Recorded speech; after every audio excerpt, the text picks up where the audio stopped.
Home chef recipes తెలుగులో ఇవాళ మనం చెట్టినాడు స్పెషల్ టేస్టీ రంగూన్ పుట్టు లేదా రవ పుట్టుని ఎలా తయారు చేసుకోవాలో, దీనికోసం ఏ పదార్థాలు కావాలో చూసేద్దాం. ముందుగా దీనికోసం 1 కప్పు బొంబాయి రవ్వను తీసుకోవాలి. తర్వాత అరకప్పు నుంచి 1 కప్పు వరకు లేదా 1 చిప్ప పచ్చి కొబ్బరి తురిమి తీసుకోవాలి. ఆ తర్వాత ముందుగా 1 కప్పు రవ్వకి 1 కప్పు బెల్లం తీసుకోవాలన్నమాట. ఈ బెల్లంని ఒక గిన్నెలో వేసుకుని అందులో 3 కప్పుల నీళ్లు వేసుకుని బెల్లాన్ని కరిగించుకోవాలి. ఈ బెల్లం మరగడం కానీ లేదా మనకు పాకం రావటం కానీ అవసరం లేదన్నమాట.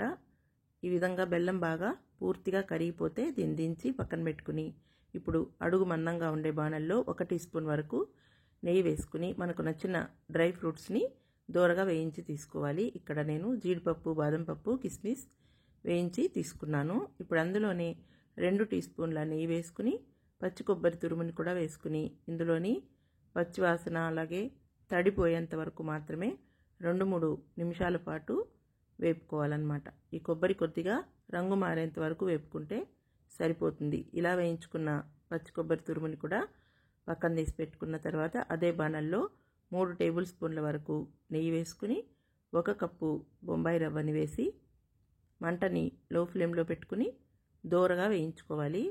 ఇది బాగా వేగి మంచి గోల్డెన్ కలర్లోకి రావాలన్నమాట. అప్పుడు మనకు మంచి సువాసన కూడా వస్తుంది, రవ్వ వేగిన వాసన. ఆ విధంగా వచ్చేంత వరకు నెమ్మదిగా వేయించుకోవాలన్నమాట. దీనికి బాగా 5-6 నిమిషాలు టైం పడుతుంది. చూస్తున్నారు కదా, ఈ విధంగా రంగు మారితే సరిపోతుంది. మరీ బ్రౌన్ కలర్గా అవ్వాల్సిన పని లేదు.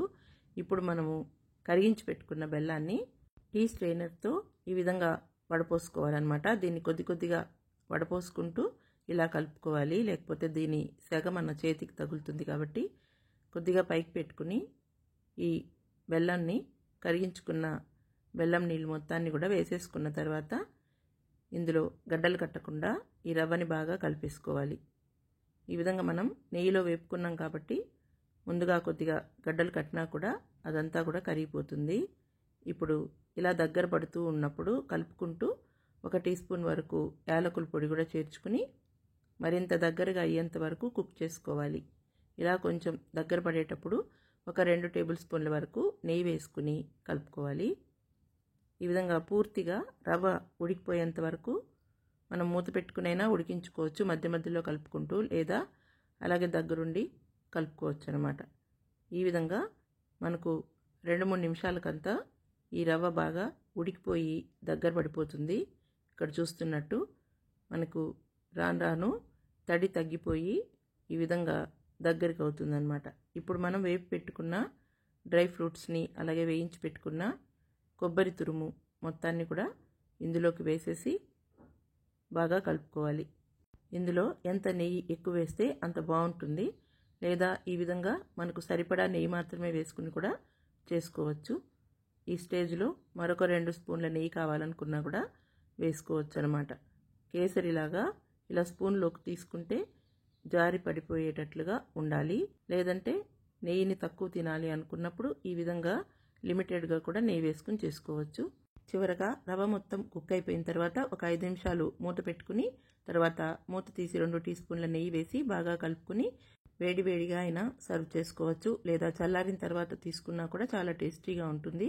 ఈ రెసిపీని మీరు కూడా ఇంట్లో తయారు చేసి చూసి ఎలా వచ్చిందో కామెంట్ చేయండి.